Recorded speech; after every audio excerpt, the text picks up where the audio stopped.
So interval notation, as we mentioned yesterday, is just another way to represent real numbers. Can't do it with integers. It has to be real numbers. It has to be a string of numbers that are consecutively listed on the number line. We need a starting value. It could be a number or a starting symbol like negative infinity. And then we need an ending value, which could be a number, or an ending symbol like positive infinity.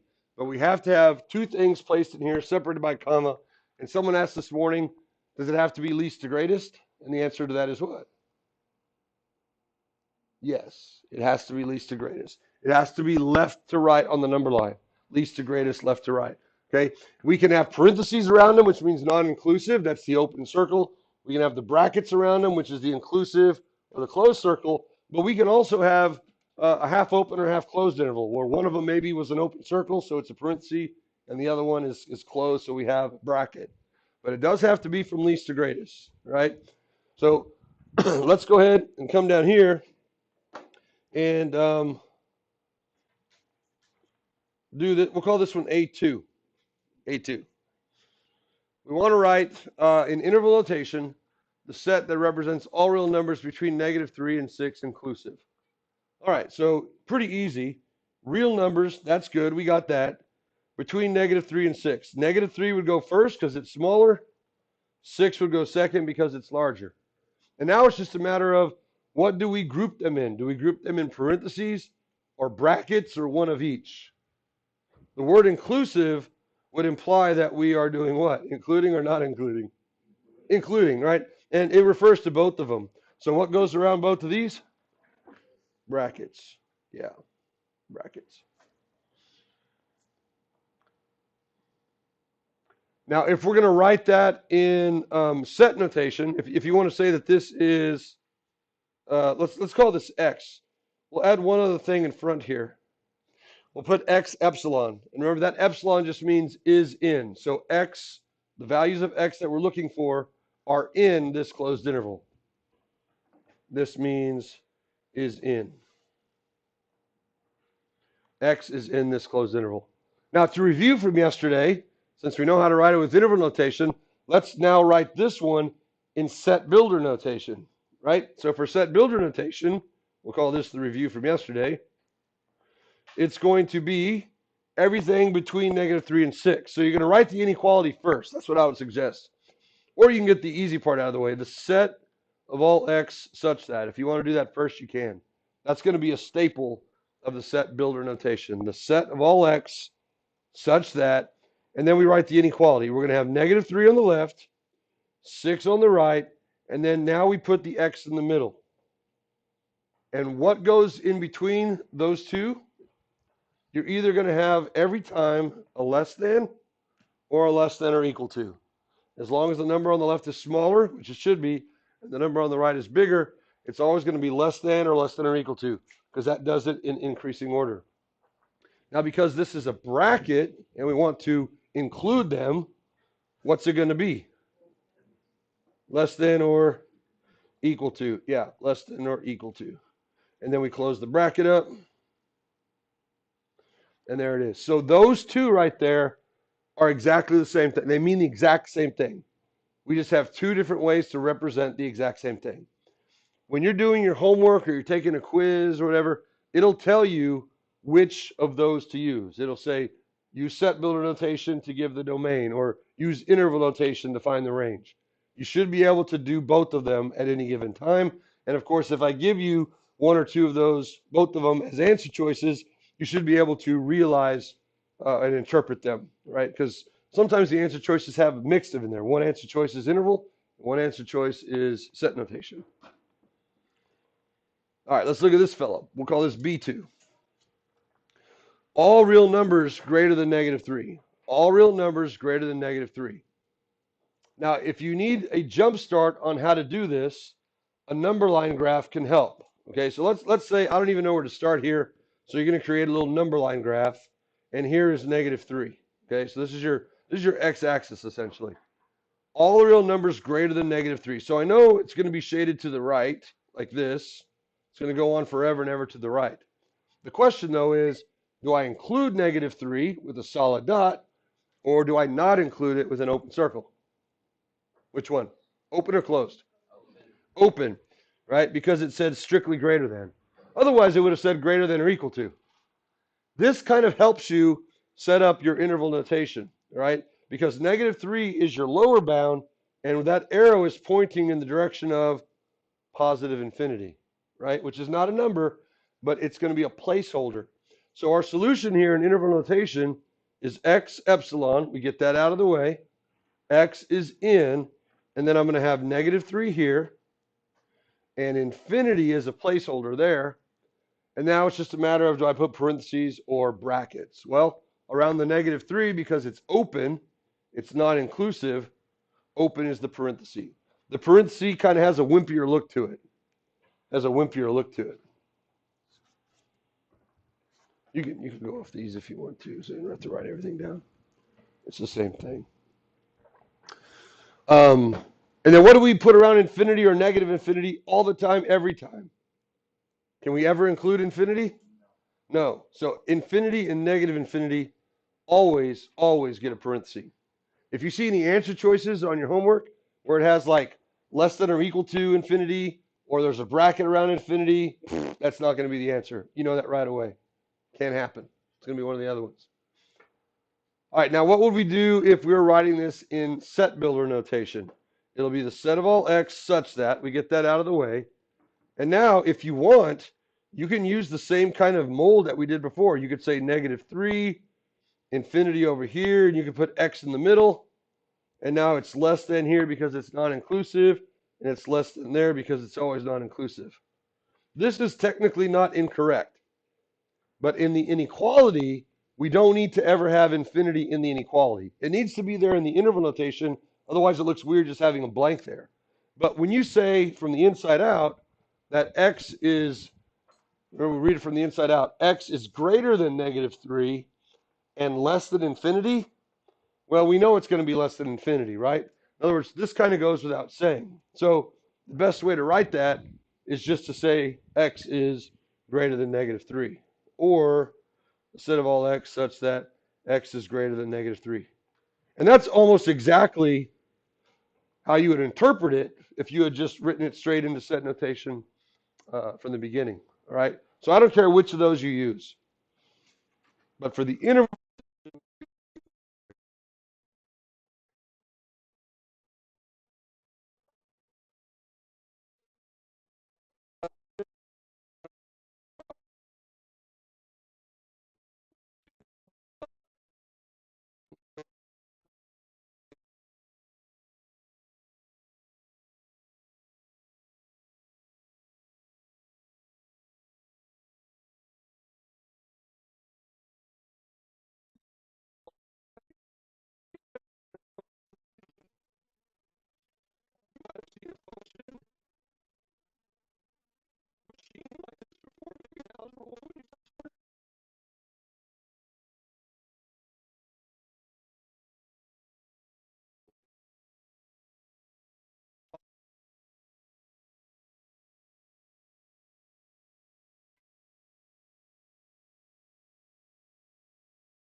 B1